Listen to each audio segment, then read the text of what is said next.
નમસ્કાર મિત્રો.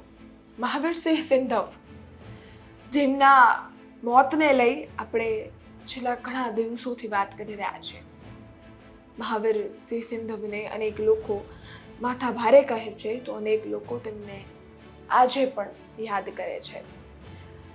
આજે એ મહાવીરસિંહ સિંધવની વાત કરવી છે જે મહાવીરસિંહ સિંધવ 7મા ધોરણમાં ભણતા, સુરેન્દ્રનગરની પ્રાથમિક શાળામાં ભણતા અને એ જ પ્રાથમિક શાળામાં એમણે એક ભાષણ આપ્યું છે. 7મા ધોરણમાં ભણતા એ મહાવીરસિંહ સિંધવની કુમારીની વાત કરવાની છે. સૌપ્રથમ તમે એક વિડીયો સાંભળો જેમાં તમે મહાવીરસિંહ સિંધવને 7મા ધોરણના બાળક તરીકે જોજો. એ 12 વર્ષના જ હશે અને આ વિડીયો કદાચ 25 વર્ષ જૂનો હશે.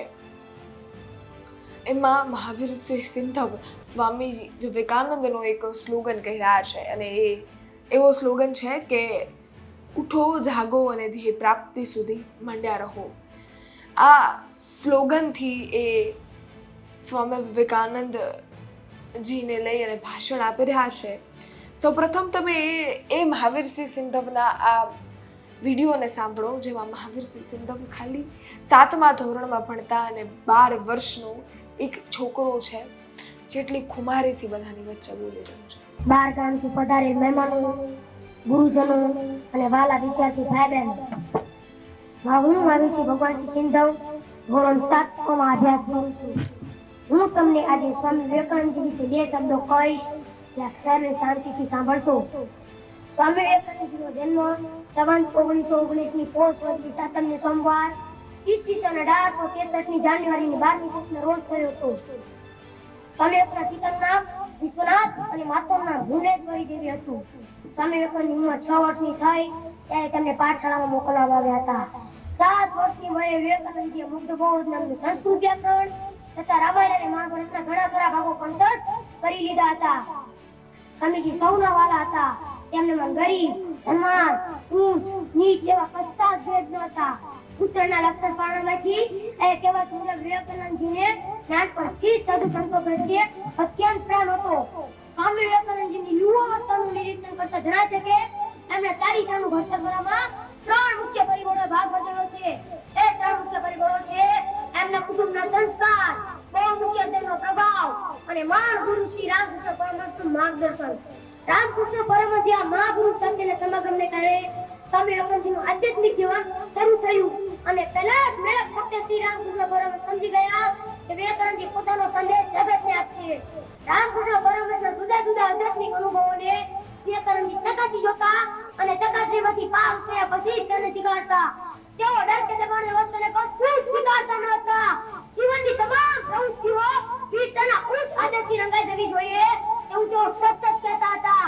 તે બીજા સંન્યાસીઓને બ્રહ્મચારીઓને કહેતા હતા, તો લોકોનું થોડું ઘણું દુઃખ ટાળી શકશો તો જ સાધુવત બરાબર છે, નહીંતર ભગો કપડા પહેરીને ફરવાનો કાંઈ જ અર્થ નથી.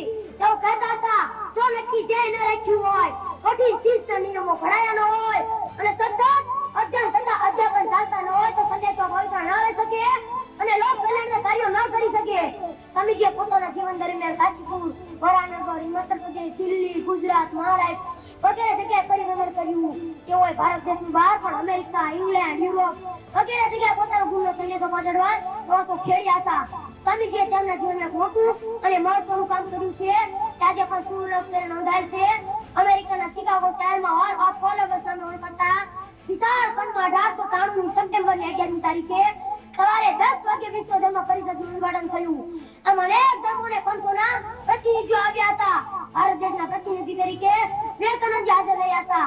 સ્વામીજીએ પોતાના ભાષણ દરમિયાન હિન્દુ ધર્મનું સમગ્ર સ્વરૂપ રજૂ કરીને એમણે પશ્ચિમી પ્રજાની હિન્દુ ધર્મ વિશે નવી દ્રષ્ટિ આપી અને ભારતીય સંસ્કૃતિનું વિશ્વમાં ગૌરવ વધાર્યું અને કહ્યું, વિશ્વમાં શ્રદ્ધા ધરાવતા પહેલા મનુષ્યમાં શ્રદ્ધા ધરાવતા શીખો. દિન જન્મમાં નારાયણના દર્શન કરતા એણે જ આપણને શીખવ્યું છે અને ઘોષણા કરી કે જે ધર્મથી સંવિધાન આખું લૂછી ન શકે, અનાથમાં રોટીનો ટુકડો મૂકી ન શકે એવા ધર્મ વિશ્વમાં મને કાંઈ શ્રદ્ધા નથી. સાજો ગુરુમાં ધરાય ભારતને જગાડવાનું અને વિરાશને માયા બદલ જગતને આધ્યાત્મિક માર્ગે વાળવાનું કામ સ્વામીજીએ તન મને ધનથી કર્યું. સ્વામીજીએ સર્વ ધર્મ સમન્વયનો ઉપદેશ આપી જગતમાં ચાલતા ધાર્મિક વિશ્વાસને બંધ કરવાનું ભગીરથ કાર્ય પણ આ માન સંતેજ કર્યું હતું. ઈસવીસન 1902 માં ફક્ત 39 વર્ષની ટૂંકી ઉંમરમાં આ મહાન વિષયભૂતિનું સર્ગારણ થયું. ઉઠો જાગો અને ધ્યેય પ્રાપ્તિ સુધી મંડ્યા રહો. આ મહાન સૂત્ર પૂજ્ય સ્વામીજી આપ્યું હતું. જ્યાં સુધી જગતની દુઃખ મુક્ત થવાની ઈચ્છા પૂરી ન થાય ત્યાં સુધી વિવેકાનંદજી અમર છે. જય હિન્દ. આપે એ 7મા ધોરણમાં ભણતા મહાવીરસિંહ સિંધવને સાંભળ્યા છે. એ 7મા ધોરણમાં આટલી ખુમારીથી બોલતા 19 વર્ષની ઉંમરે આર્મીમાં, અને હવે તો 35 વર્ષ આપણી વચ્ચે પણ નથી. પરંતુ આ એ મહાવીરસિંહ સિંધવ છે જેને અનેક લોકો માથા ભારે પણ કહે છે. પરંતુ આ એ જ મહાવીરસિંહ સિંધવ છે જેણે ચેરિટેબલ ટ્રસ્ટ પણ ખોલ્યું હતું, અને સાથે જ એવા અનેક પરિવારો છે જેની મદદ કરી હતી. અને એ જ મહાવીરસિંહ સિંધવ છે જેની આપણે અનેક વાતો કર્યા છે. મહાવીરસિંહ સિંધવની પાસ્ટની વાત કરીએ તો મહાવીરસિંહ સિંધવ ઉપર અનેકો ગુનાઓ પણ નોંધાયા છે. એ પછી ગુચ્ચી ટોકનો ગુનો હોય, પછી મારામારીનો ગુનો હોય, તો મહાવીરસિંહ સિંધવની અનેક સારી બાબતો પણ છે. ચેરિટેબલ ટ્રસ્ટ છે, આર્મીમાં એમની ઘણી બધી અચીવમેન્ટ્સ છે, એ ગોલ્ડ મેડલ પણ લાવ્યા છે. પરંતુ આ મહાવીરસિંહ સિંધવને લઈ તમારું શું માનવું છે? આ 25 વર્ષ જૂના વિડીયોને લઈ તમારો શું અભિપ્રાય છે એ કોમેન્ટ ચોક્કસથી કરજો. મહાવીરસિંહ સિંધવના મોત બાદ આપણે એની બધી જ વસ્તુઓને લઈને વાત કરી છે. એ મોતના કારણથી લઈ અને મહાવીરસિંહ સિંધવના પારિવારિક બધી જ જાણકારીથી લઈ, એના આર્મીની જાણકારીથી લઈ, એમની ઉપર ગુન્હા કેટલા છે, બધી જ વસ્તુઓની વાત આપણે ગુજરાત તકની ચેનલ પર કરી છે. પરંતુ આ કેસની તમામ માહિતી તમારા સુધી પહોંચાડી છે. હવે આ કેસમાં એક વિડીયો વાયરલ થયો હતો, એ પણ તમને કહ્યું છે. એ 25 વર્ષ જૂનો વિડીયો જેમાં મહાવીરસિંહ સિંધવ સ્વામી વિવેકાનંદજીના શ્લોકને લઈ ભાષણ આપી રહ્યા છે અને આટલી ખુમારીથી સુરેન્દ્રનગરની પ્રાથમિક શાળામાં ખુલ્લી બોલી રહ્યા છે.